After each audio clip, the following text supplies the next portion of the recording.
So you're thinking about buying or selling a home in the marketplace in 2022.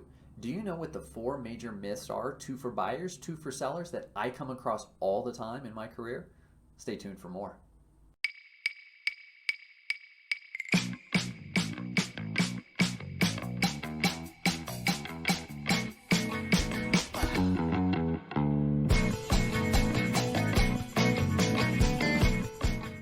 All right, myth number one, the biggest one, and that pertains to you home buyers that are out there. You are going to wait on the sidelines until the market crashes again and prices are much more affordable, and subsequently, so are interest rates. Well, let's tackle the first one.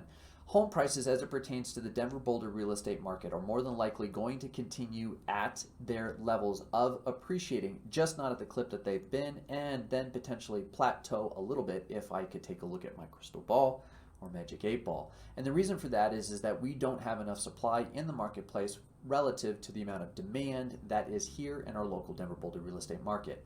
Now, the question as to interest rates. Well, the Fed has finally gotten off the fence, and inflation, guess what? It's no longer transitory. So what does that mean for you? That means that interest rates are going to be more expensive over time.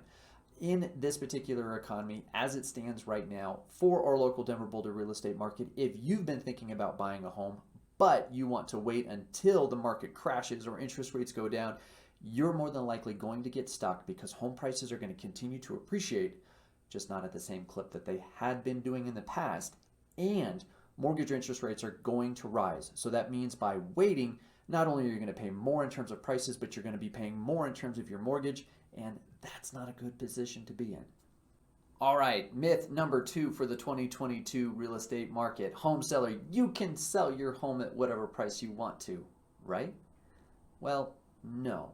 So let's take this particular situation. Your real estate agent has given you a range of prices. Usually we're going to tell you what we think the top end of the market is going to be, and then subsequently what the bottom end of the marketplace will be. Now, depending upon what you want as a home seller for timing, convenience, and also to maybe potentially a post-occupancy agreement, you will price that home according with those specific terms. But for most sellers, we want the best possible price, as I commonly hear all the time. Well, let's say you set your home price anywhere between 5 to 10% above that highest number that your agent has told you in which it's going to sell for. Now, most agents will advise you against doing this, and here are the reasons why. First and foremost, a home buyer is going to be comparing that price, that home, against the other homes that they see at that similar price. More than likely, your home is going to be smaller, maybe not have the same features, and subsequently, that home, your home, is not going to get the offer because a buyer only has so many contracts that they can write, or they can write one contract to try to get accepted by a seller. And subsequently, if your home is overpriced, your home will be not selected to have a contract. Now, here's the worst part that happens in that particular situation, because most home sellers will be like, well, Mike, why don't they just make an offer? Well, again, they can only make so many offers because the competitive nature of the real estate market. Moreover, if your home does not sell and it's been sitting there for a little while, a buyer now is going to look at the home through the lens of, no one else wants this particular listing, why do I? Or FOMO, right? Everyone wants something that someone else has. And so as your home continues to sit, linger on the marketplace, its value to a respective buyer continues to diminish.